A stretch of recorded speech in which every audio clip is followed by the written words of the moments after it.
Tire um tempo para ver a condição que as pessoas estão lá. Sabe, o que nos transforma em igreja é poder ter acesso a outras pessoas. Porque quanto mais você passa tempo com outras pessoas na igreja, você vê que talvez o que você esteja passando nem seja um problema assim. E sim, sempre que eu vejo que eu tô com o ego muito lá em cima, ou que, tudo bem, eu tô legal, cara, só tenta mergulhar na vida de outras pessoas, olhar para outras pessoas, e para isso você não precisa estar num cargo na igreja.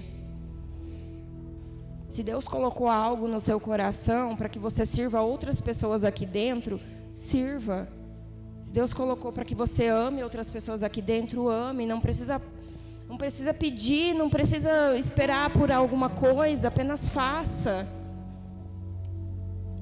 E foi quando eu percebi, foi quando eu e Gabriel, a gente andou muito. Eu acho que a maioria dos nossos problemas que a gente tinha de identidade era sempre pensar que era tudo para nós, era tudo para nossa casa, para lá, portão para dentro é nosso, depois o resto que se exploda.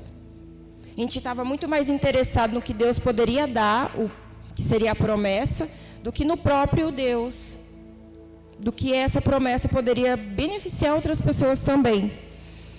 E foi em uma das pregações que a gente teve esse ano, que o Fer encerrou dizendo que Deus iria fazer algo em nós para mudar o nosso coração a tal ponto que coisas que faziam sentido não fariam mais. E eu fiquei meio intrigada com isso quando eu ouvi, porque eu pensei, cara, como que uma coisa lícita que faz muito sentido para mim não vai mais fazer? Como? Como que uma coisa que é permitida não vai mais fazer sentido? Não é certo isso que é permitido? Mas aí você vai entendendo que, como o Rangel ministrou aqui, até o que é lícito toma o nosso coração de Deus. Até o que é lícito nos tira do caminho. E já faz alguns meses que a gente, eu acho que a gente como igreja já tem andado nesse caminho de, como assim isso não tem graça mais? Como assim isso que eu fazia não tem mais sentido fazer? Como é que eu me sinto tão mal de estar no meu trabalho, sabendo que tem gente morrendo lá fora? Mas o meu trabalho não é bom, foi Deus que me deu essa profissão. Como é que eu estou aqui desesperada, sabendo que, poxa, tem muita gente precisando de Cristo lá fora? Ou tá em casa, não faz mais sentido, sabendo que tem gente morrendo. São essas coisas que antes eram normais, que não devem ser normais mais. Isso não pode mais ganhar o nosso coração, novamente, por amor a pessoas. E a dispensação dos ministérios, né, que a Bíblia traz ali, que Deus traz para nós, é para mostrar que Deus não é egoísta, de novo. Ele poderia, num estalar de dedos, converter a humanidade inteira, todo mundo sobe, acabou o sofrimento. Mas, mais uma vez, essa graça que nos chama para falar, olha, eu quero que vocês cooperem comigo. Eu sei que vocês são ruins de coração, mas eu quero que vocês cooperem comigo nisso.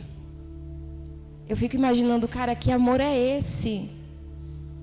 Sabe, que amor é esse que pegou um cara que matava cristão para remir a história dele, sabe? Para torná-lo apóstolo. Imagina o que ele não pode fazer por nós. Às vezes a gente se coloca em alguns lugares, nós nos colocamos nesses lugares que nem, talvez, que a gente não quer que Deus acesse esses lugares onde a gente se coloca. E a gente olha para as histórias bíblicas e pensa, cara, vai ser impossível isso acontecer de novo. É impossível que Deus possa remir a minha história. Mas não é. E lá em Efésios 3, versículo 3, olha só, fala assim: e como por revelação me foi manifestado o ministério, conforme vos escrevi acima, de forma resumida. 4. Assim, quando ledes, podeis receber o meu entendimento sobre o ministério de Cristo. Esse ministério não foi dado a conhecer pessoas de outras gerações. Tá certo, né? Esse ministério não foi dado a conhecer as pessoas de outras gerações, mas agora foi revelado pelo Espírito aos santos, apóstolos e profetas de Deus. Ali no 6, continua falando, significando que, por intermédio do Evangelho, os não-judeus são igualmente herdeiros com Israel, membros do mesmo corpo e coparticipantes da história de Cristo. Ele veio por um povo que rejeitou ele. Imagina, vim por pessoas que simplesmente elas preferiam seguir os próprios líderes na época, não acreditavam que ele pudesse vir, que ele seria o Messias, rejeitavam, eles preferiam se agarrar a leis, à cultura, às doutrinas. E quando Jesus vem, ele vem para que não haja acepção de pessoas. Ele vem para provar que os não gentios também seriam salvos.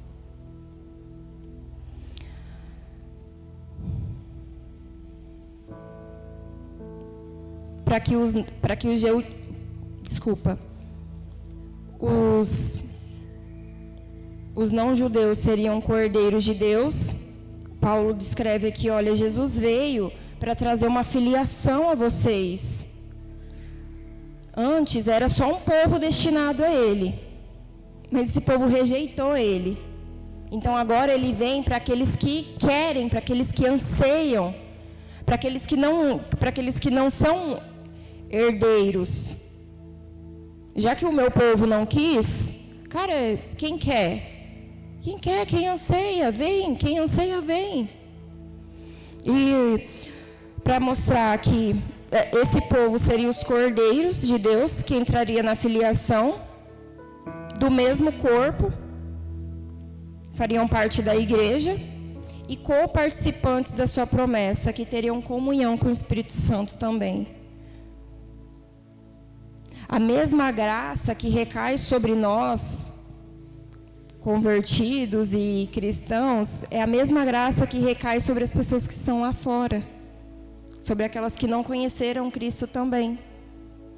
Sabe, é até egoísta da nossa parte pensar que só nós temos promessa, só a gente tem um propósito, só a gente tem um chamado e quem está lá fora não tem. Eles só não descobriram isso em Jesus, mas todos têm. É claro que nem todos vão viver, isso é uma pena, mas todo mundo tem.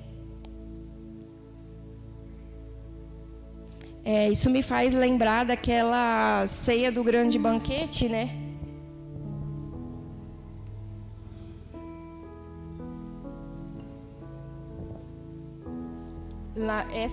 Lá em Lucas 14, conta sobre essa ceia do grande banquete, que um grande homem rico, uma parábola, né? Homem rico preparou uma mesa com tudo do bom e do melhor, numa casa muito grande, e chamou pessoas importantes, pessoas reais, importantes, para participarem. E essas pessoas não quiseram. Simplesmente elas estavam mais... Elas não quiseram. Algumas pessoas, quando eles foram chamados, os servos foram chamados, deram desculpa de que, não, é porque agora eu estou cuidando da minha família, porque agora eu estou cuidando de coisas materiais, porque agora eu estou investindo, porque agora eu estou trabalhando, eu não posso. E aí esse rei ficou muito furioso. Como assim? As pessoas que especiais para mim, essas pessoas que realmente eram dignas para se sentar à mesa e comer comigo, não quiseram. Como assim essas pessoas não quiseram? E a Bíblia conta que ele ficou muito furioso com isso. E pediu para que os servos voltassem lá fora e chamassem cego, coxo, prostituta, a pior raça que eles pudessem encontrar na frente, aqueles que quisessem. Não importa se estava fedido, se estava com a roupa rasgada, não importa. Os judeus eram esses convidados importantes. Mas eles não quiseram se sentar à mesa com Jesus. E aí Jesus teve que caçar 12 discípulos, um mais doido que o outro. Aqueles que ansiavam, aqueles que reconheciam nele que ele era o Cristo, o Filho do Deus vivo. Às vezes pessoas que nem tinham formação, pessoas que nem sabiam ler e escrever, mas pessoas que olhavam e diziam: cara, você é Jesus. Algo queima que você é Jesus. Talvez pessoas que nem tinham acesso àquela época, né, às escrituras ou aos templos, mas sabiam que ele era Jesus. E aí, infelizmente, né, os judeus eles estavam muito presos a tradições e eram contra a vontade de Deus. E por muitas vezes nós somos judeus. A gente dita regra, o que pode fazer, o que não pode fazer, tem que ser assim, tem que ser assado. E a gente distancia pessoas de Cristo.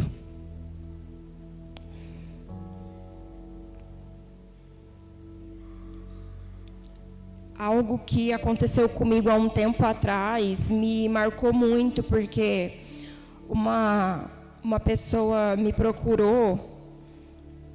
E aí uma pessoa que eu conheço me procurou e ela disse bem assim, é da minha família, né? Eu sabia que ela estava com alguns problemas e essa me deu um oi e falou: olha, faz tempo que eu quero falar com você, mas tenho vergonha de falar disso. E aí ela me perguntou: cara, tô mal, não tô bem, depressão, ansiedade, crise de pânico, pai tinha acabado de morrer. Só me apresenta Jesus. Cara, era um dia que eu estava podre, sabe? Eu falei: como é que eu vou falar de Jesus hoje? Era um dia que eu até duvidava se eu estava existindo. Eu falei: como é que eu vou falar de Jesus hoje? A primeira coisa que passou na minha cabeça foi: não fiz meu devocional hoje, como é que eu vou falar de Jesus?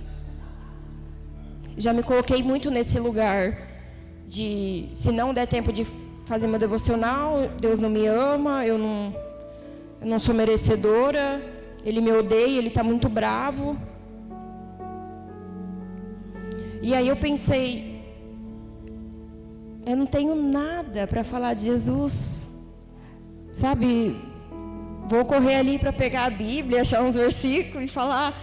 Mas no momento que eu pensei nisso, eu também voltei assim para Deus e falei: como falar de você agora se eu não estou bem para essa pessoa? Ela só quer te conhecer, como é que eu vou te apresentar? Faz uns dias já que nós não conversamos, como é que eu vou apresentar um amigo que eu não converso faz uns dias? Eu estou falando isso porque isso, se acontecer só comigo... Se acontecer só comigo de achar que Deus não me ama mais porque eu não orei hoje, porque eu não li a Bíblia hoje. Sabe, são lugares que, infelizmente, a doutrina nos leva para nos afastar de Jesus. Infelizmente, os judeus, na época, decidiram seguir a doutrina e as regras da doutrina. E, caramba, desperdiçaram um baita tempo que eles poderiam ter passado com Jesus. E hoje tudo que a gente quer, velho, é poder... Desculpa a gíria. É poder ver Jesus. é poder falar com ele. E as pessoas tinham acesso a ele na época. Ele veio por um povo que não quis. E hoje tudo que a gente quer é ele. E aí, eu na hora assim, eu pensei, o que falar, o que fazer? E o Espírito Santo foi bem sucinto no meu coração e falou bem assim, deixa eu ler aqui. Seja uma facilitadora de Cristo para as pessoas. E o que entraria em ser um facilitador de Cristo? É facilitar. Sabe, esquece que você não orou hoje, esquece que você não leu a Bíblia hoje. Apareceu uma pessoa no teu caminho que precisa disso, cara, esquece. Esquece o que você já viveu dali para trás, esquece. Esquece que você brigou com alguém, que o dia não foi bom, esquece. Só apresenta Jesus. Como apresentar Jesus? Da mesma forma que você foi apresentado. A mesma forma que você foi apresentado, não precisa abrir lá no Antigo Testamento e meter Bíblia na pessoa. Claro que depois de um tempo e você começa a andar com essa pessoa, é bom que você ensine. Mas, cara, o primeiro momento é apresentar a pessoa de Jesus. E por muitas vezes a gente se esquece, coloca muitas coisas à frente disso. As pessoas têm perdido cada vez mais interesse de conhecer, de vir buscar e de ser apresentada a Cristo. E sabe, quem aceitou Jesus foi os improváveis. Foram as pessoas que na época todo mundo linchava e nós somos os improváveis hoje. Pessoas lá fora também estão nesse lugar de serem improváveis. Mas sei lá, parece que a gente tem perdido isso. A gente tem colocado Jesus numa caixa e só aqui dentro pode ser manifestado, e só aqui dentro pode ser feito, e nada pode ser feito lá fora. Ou esperando uma grande manifestação e uma grande estrutura para levar Jesus lá para fora, ou esperando um cargo na igreja para levar Jesus lá para fora. Cara, enquanto você não for direcionado para o chamado, faz o que está na mão. Faz o que dá para ser feito até lá. Só não fica de fora. Não fica de fora disso. Sabe, se você está tendo hoje a oportunidade de estar numa igreja, conhecendo a Deus, nesse lugar gostoso, com pessoas, passo lá para fora também, mais pessoas estão sedentas disso. Eu comentei um dia no discipulado das mulheres, a gente falando sobre orar por outras mulheres, né? E eu lembro que eu comentei assim, vocês acham que Deus não tinha um propósito para a Anitta? Vocês pensam que Jesus não sonhou com ela? Que ela não foi escolhida? Ela só não foi apresentada. Mas parece que a gente olha para essas pessoas e pensa, cara, não tem mais, não tem o que fazer, vai para o inferno. Quem é a gente para dizer isso? Hoje eu penso, cara, ai meu Deus, será que Deus tem algo para ela que não foi apresentado para ela? E é papel da igreja, né? A gente tem falado muito que talvez se o mundo está desse jeito, a culpa é da igreja, que não tem feito nada, não tem se levantado, não tem amado o que Deus ama. E o enredo de tudo isso é Jesus e pessoas. Sabe, no céu, quem vai reinar com Cristo não são os anjos, só os anjos, somos nós.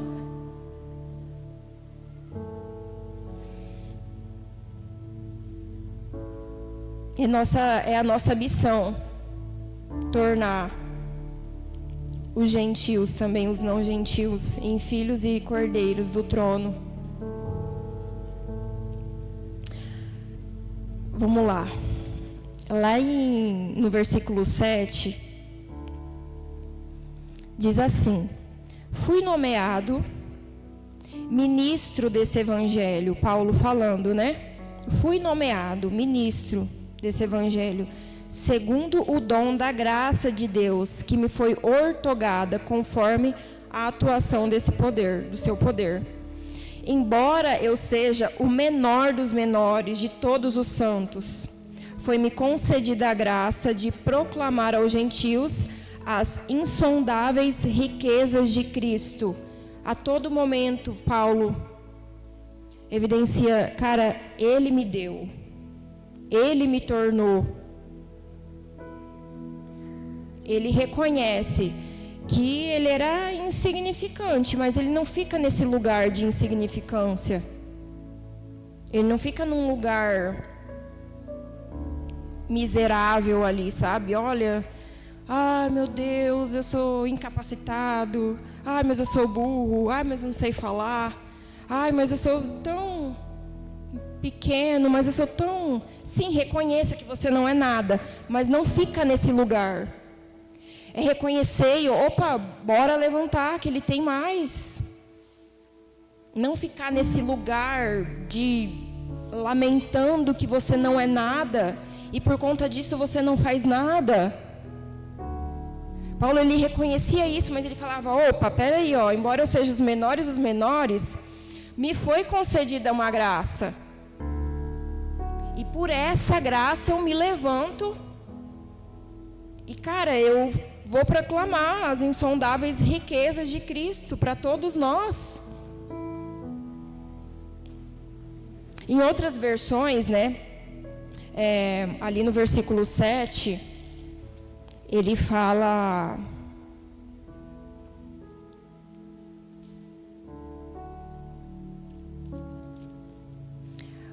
Aqui no versículo 7, em outras versões, ele fala servo do evangelho. Aqui ele fala ministro, em outras ele fala servo. Depende muito da tradução. Aqui mostra também a admiração que Paulo tinha por Jesus. Eu sou ministro desse evangelho. Evangelho com letra maiúscula. Provavelmente significa pessoa, né? É uma pessoa, Jesus é o evangelho. E ele fala, cara, eu sou servo disso.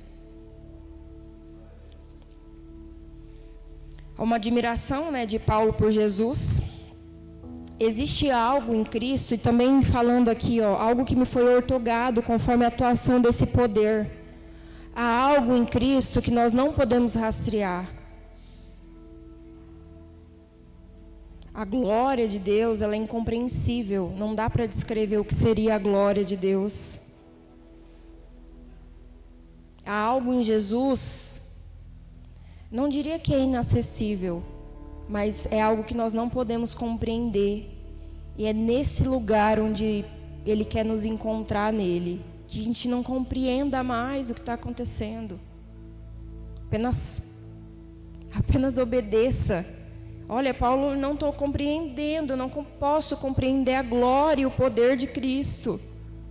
Mas é porque eu não posso compreender que eu sou imundado e eu estou disposto a viver por isso.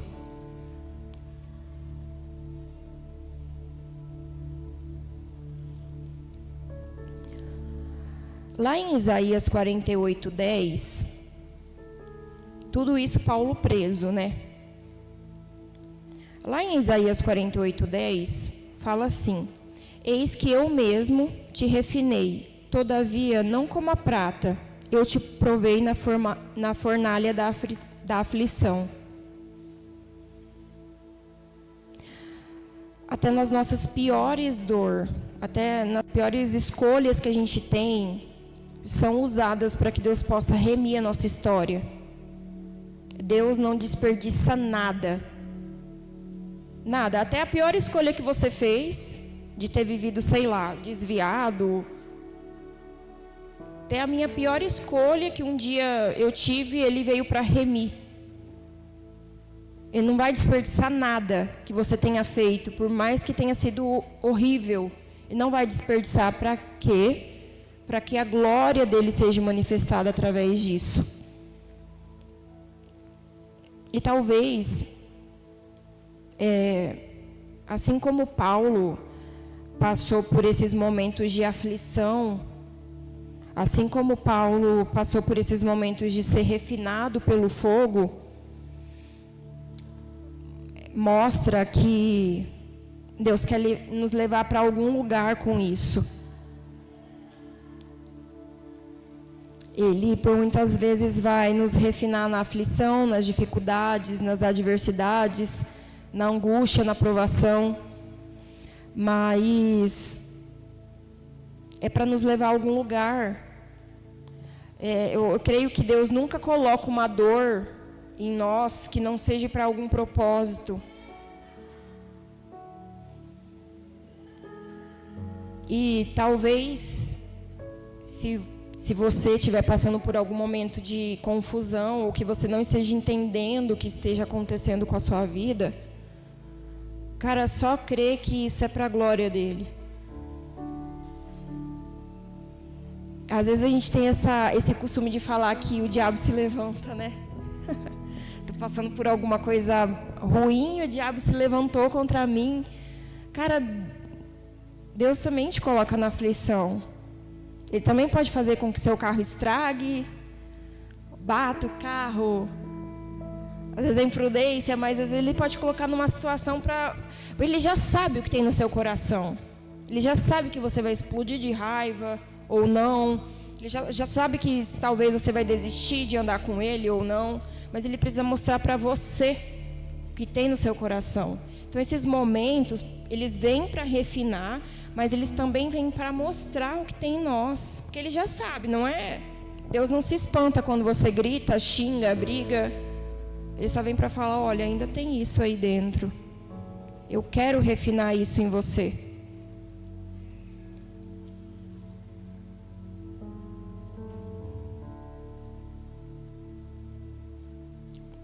E quando nos é concedido algo, assim como foi concedido para Paulo, isso não vem pela nossa capacidade. Vem pelo que nós somos em Cristo. Nunca vem por aquilo que a gente pode fazer, ou porque você sabe, ou porque você já leu a Bíblia 5, 10, 20 vezes. Vem por aquilo que você é em Cristo. Uma vez, eu não sei quem testemunhou que só tinha lido um capítulo da Bíblia. E aí perguntaram para essa pessoa, mas você não vai ler a Bíblia toda? Ela falou, sim, eu estou lendo, mas, cara, eu só li um capítulo até agora, mas eu estou vivendo tanto esse capítulo. E quando essa pessoa ministrava, parecia que essa pessoa, sabe, era Deus. Mas essa pessoa ela vivia tanto esse capítulo que ela lia, que valia por 20, 30 vezes, talvez, que a gente leia. Eu não estou falando para que você não leia, mas para que você viva em Cristo isso, porque não vai vir pela sua capacidade algo que Deus vai te dar. E sempre que a gente pensa que é pouco aquilo que Deus nos dá, é muito para Ele. Eu até confessei no último discipulado que a gente foi ministrar e eu vim pensando bem assim, nossa, é tão pouco que eu vou falar. Falei em 10 minutos. Falei, nossa, é tão pouco, meu Deus, vou oferecer tão pouco para essas mulheres. Que vergonha. Mas é porque eu ainda trato as coisas de Deus como pouco. Será que a gente não tem tratado como pouco?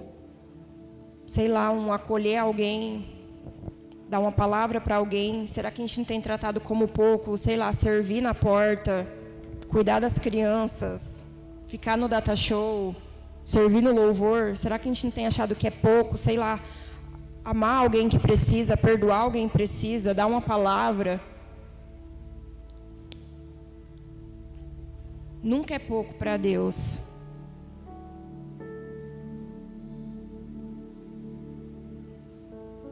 É igual você gostar de uma parte do seu corpo e odiar aquela inferior. Deus sempre vai amar aquela inferior que você odeia, porque é ali onde Ele quer te usar. é sempre nas partes que Deus nunca vai usar. Eu creio que Deus vai usar muitas áreas em nós, mas ele sempre pega a parte que está detonada. Ele sempre pega aquela parte que você soa frio, só de pensar. Ele sempre vai pegar essa parte para que ali se manifeste a glória dele sempre.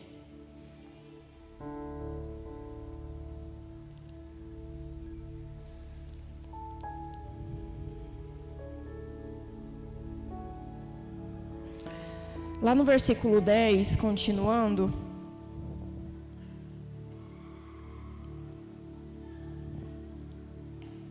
diz assim: a intenção dessa graça era que agora, mediante a igreja, a multiforme sabedoria de Deus se tornasse conhecida dos principados e autoridades nas regiões celestiais, conforme o eterno propósito de Deus, realizado em Cristo Jesus, nosso Senhor, por intermédio de quem temos livre acesso a Deus, em plena confiança, pela fé em sua pessoa. Portanto, rogo-vos que não vos desanimeis por causa das minhas tribulações em vosso benefício, pois nisso está a vossa glória. A intenção aqui de Paulo é dizer que essa multiforma de sabedoria de Deus pudesse ser reconhecida na igreja. E a multiforma de sabedoria de Deus, ela é diversificada em várias formas. Não dá para a gente encaixar a sabedoria de Deus em um aspecto só. Ela pode ser manifestada em vários aspectos. E eu acredito que em várias pessoas também. Ele vem para falar, olha, vocês ainda estão muito presos a como Deus pode se manifestar, sei lá. Deixa eu pensar no aspecto da época. Que Deus possa se manifestar só dentro dos templos. A sabedoria dele pode ser se manifesta só... Como que é o nome do pessoal que... Só pelos fariseus. Só eles carregam a sabedoria de Deus. Tá errado isso. Está errado, porque Deus vem com essa multiforma de sabedoria para que em vários aspectos vocês possam ver elas. Não fiquem presos num padrão só de sabedoria. Existem várias formas. E aqui, às vezes a gente também se manifesta dessa forma, sabe? Às vezes, pela nossa ignorância, né, e falta de conhecimento, a gente tende a pensar que só algumas pessoas são agraciadas e outras não. Pô, Deus, só se uma pessoa vier falar comigo, Deus vai falar comigo. Ou só se acontecer algo muito sobrenatural para ouvir a voz de Deus. Cara, Deus vai manifestar isso de formas tão singulares que se a gente não tiver pronto para receber, ele vai falar, vai passar, você nem vai perceber. Sabe, Deus pode falar com a gente em vários aspectos e formas. Não se prenda, que nós como igreja não nos prendamos em uma forma só, como Deus vai manifestar essa sabedoria. Do versículo 11 ao 13, Paulo ressalta como a igreja é a obra central de Deus na história.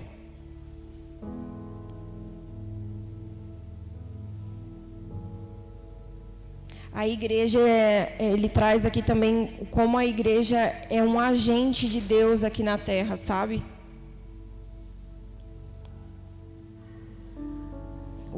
Ele traz também como o evangelho é as boas novas para a sociedade.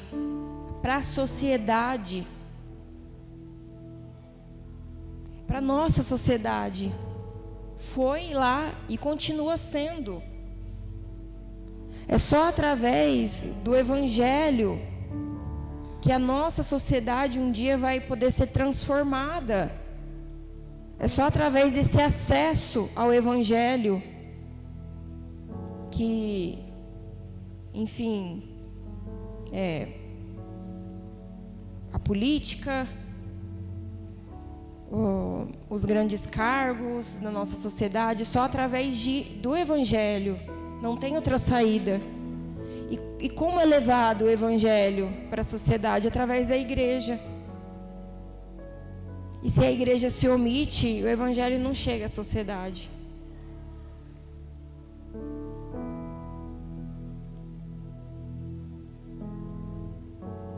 E por estarmos unidos em Cristo, por a gente estar unido nele, é que nós temos coragem para isso.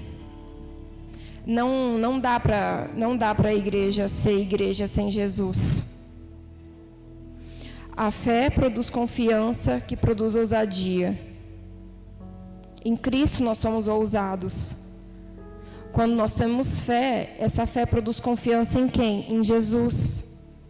E isso produz ousadia. Primeiro a gente crê nas promessas de Deus, confiando nele. Essa confiança é acompanhada de santidade e paz de espírito. E aí vem ousadia, para que a gente possa banir os medos e adentrar na presença de Deus. É através dessa ousadia. Cara, tem que ter ousadia para entrar na presença de Deus também. Tem que ter fé que ela existe. Porque senão a gente não vai entrar nessa presença, se a gente não tiver ousadia, para que a gente deixe o Espírito se manifestar em nós. Sabe, eu vejo às vezes que a gente tem tanta vergonha de ser tomado pelo Espírito Santo e dançar, se jogar no chão, gritar. Às vezes a gente tem tanta vergonha, ai meu Deus, o que vão pensar se eu falar em línguas estranhas e me jogar no chão? O que vão pensar de mim? Eu não estou tendo ousadia para entrar na presença de Deus. Tem que ter ousadia, cara, para se deixar ser usado pelo Espírito. Tem que ter muita ousadia, porque vão te taxar como louco, vão rir de você, talvez vão te excluir de algum lugar. Vai ter que ter ousadia para andar com Cristo.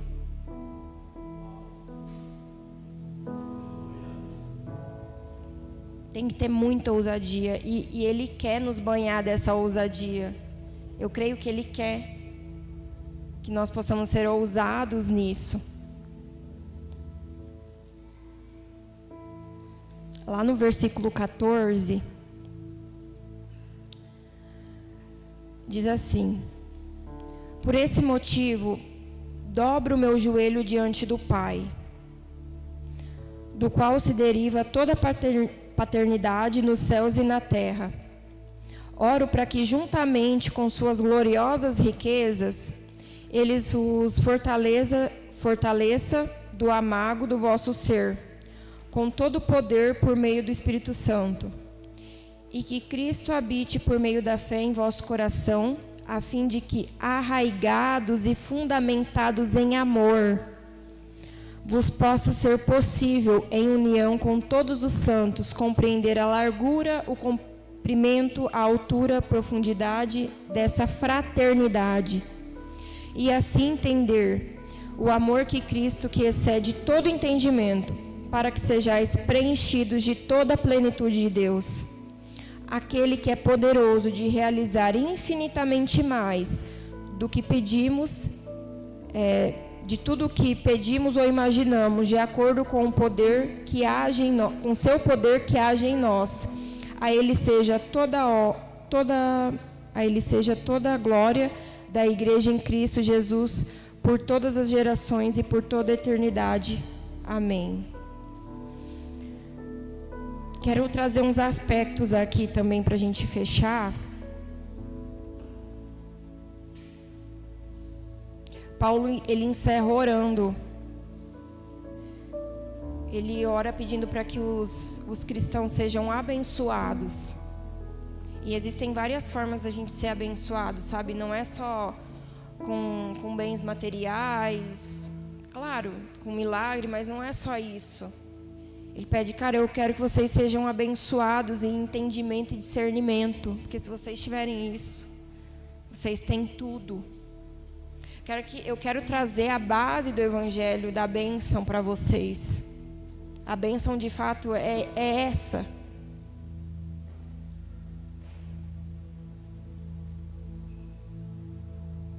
Ele mostra que a igreja pode ser abençoada espiritualmente. E sem Cristo, a igreja ela é incapaz de amar. Voltando ao início, né? Só se a gente estiver enraizado em Cristo, a gente pode compreender a altura, a profundidade, comprimento e largura do amor de Deus. É algo inexplicável. É só nele que a gente pode entender. Sabe, não tem uma regra. Ciência não pode explicar. Conhecimento humano não pode explicar a altura, a largura e a dimensão do amor de Cristo. E sem Cristo a igreja é incapaz de amar. Pode até crescer, mas vai ser incapaz de amar.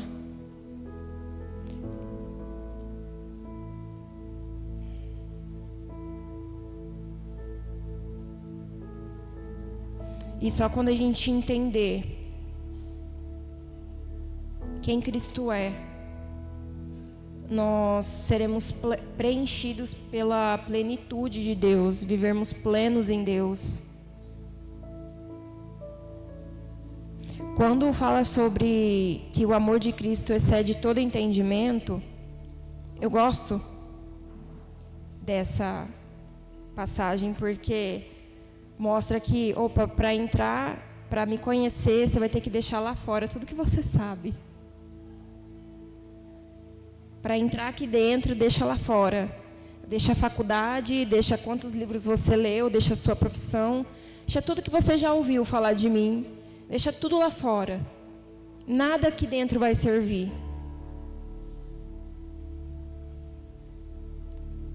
Essa é a condição para conhecer Cristo. Deixar tudo que a gente sabe para trás. Tudo que a gente já ouviu falar dele. Ouvir falar é diferente de experimentar. Deixa para fora. Quer entrar nesse amor? Deixa para fora tudo que você sabe.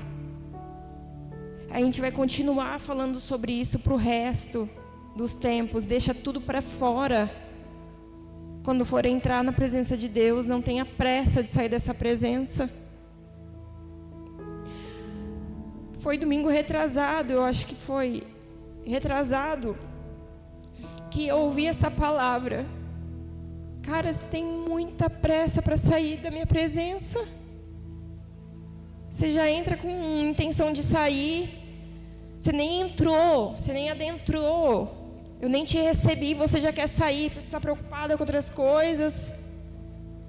Porque você vai perder tempo aqui. A gente tem tanta pressa, para quê? Não consegue desfrutar dessa plenitude em Cristo, porque tem pressa para sair. Pressa de quê? Sabe, me quebrou muito ouvir isso. Porque eu tenho tido muita pressa para fazer tudo. Pressa para ir, pressa para voltar, pressa para ler a Bíblia. Ai, tem que terminar meu devocional, que eu tenho que sair, tem que parar de orar, porque agora tem que... Talvez a gente tenha perdido muitas coisas em Deus, porque a gente tem tanta pressa para sair que a gente nem consegue entrar nele. Quando das conferências que a gente foi, né? Quando vocês tiverem a oportunidade de ir no café com os pastores em Nova Mutum, cara, é entrar sem hora para sair. Às vezes você vai sair 2 horas, 1h30, é sem hora para sair.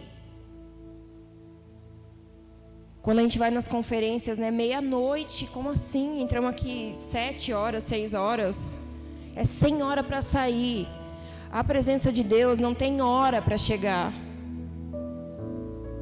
E se a gente sai, a gente acabou de sair, ela chegou. Aí perde.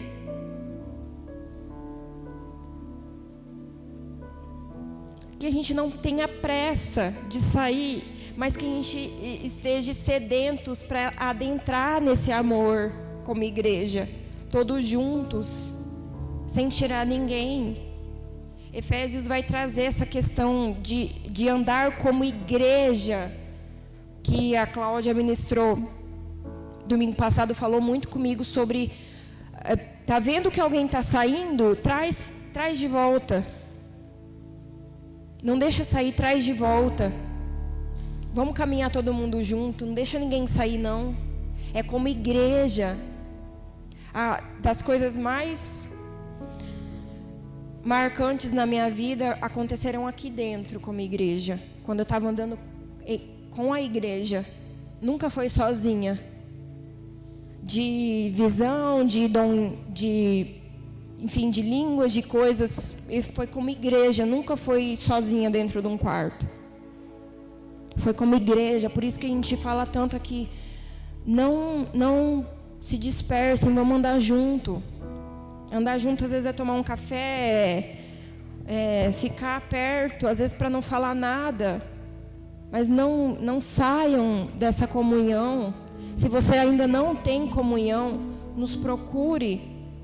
A gente tem vários grupos que a gente faz para sair junto, para estar junto, fora, né? Fiquem perto. Às vezes é num momento de risada que Deus fala com você. Às vezes é num tereré, numa roda de tereré que Deus fala com a gente. Ou às vezes é só num momento de visitar alguém. Deus fala, mas não fiquem fora disso.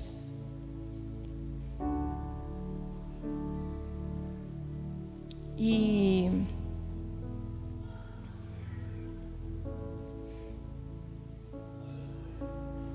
só para a gente fechar aqui, que eu acho muito importante a gente pensar também para fechar,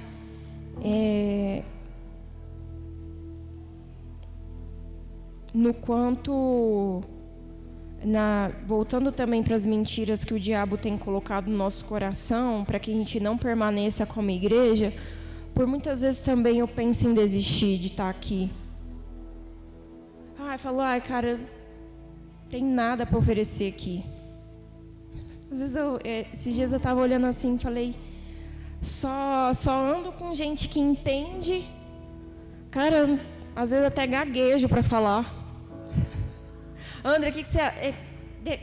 Tá, pode ser. Ou às vezes tô na roda, às vezes tô tendo algum momento sempre ande com pessoas que você possa servir como espelho, inspiração, mas sempre quando eu tô ali com o pessoal que para mim são pessoas de referência e inspiração, que eu falo, cara, eu quero andar nesse nível também. Às vezes eu pensei, olha, eu fico só observando, é tanta coisa que eu não quero nem falar. Eu já não falo, né, quando estou perto. Fico mais assim, tá bom. Porque eu quero tanto estar ali perto para ouvir, é tão gostoso quando eu sento para ouvir alguém mais velho, quando eu converso com alguém mais velho. E eu penso... Às vezes eu pensei, quando o pessoal foi, enfim, chamando para coordenar, para fazer algumas coisas na igreja, eu sempre pensava, cara, tem gente melhor para fazer isso lá dentro da igreja. Só que o Espírito Santo foi trabalhando isso no meu coração, de que se as pessoas que estão acima de você vê algo em você, pode saber que Cristo vê algo em você. Então, enfim, Ele vai te capacitar. Mas sabe, sempre ande com pessoas que eu não falo acima, vocês estão entendendo? Não acima, que vivem mais, ou que se entregam mais, para que você possa se espelhar nessas pessoas, sabe? Para que você possa olhar para essas pessoas e, sim, eu quero mais, eu quero andar mais, eu quero ter isso também. Mas a capacidade Deus vai dar. Mas não para de estudar, de ler, enfim, de adquirir algo para você, mas a capacidade Deus vai dar. Eu gosto muito... Quem era gago? Moisés? Abraão? Moisés? Cara, Moisés era gago. Libertou só uma nação. Era gago. E na Bíblia você vê, né? Eu acho muita graça, porque ele vai contestando Deus. Mas eu sou gago, mas eu não sei. Não. Falar para rei, não quero. Até que Deus se ira e fala: meu Deus do céu, estou falando com você. Sabe, estou falando com você. E às vezes a gente não tem limitação física nenhuma. Sabe? E fica se impedindo de Deus usar.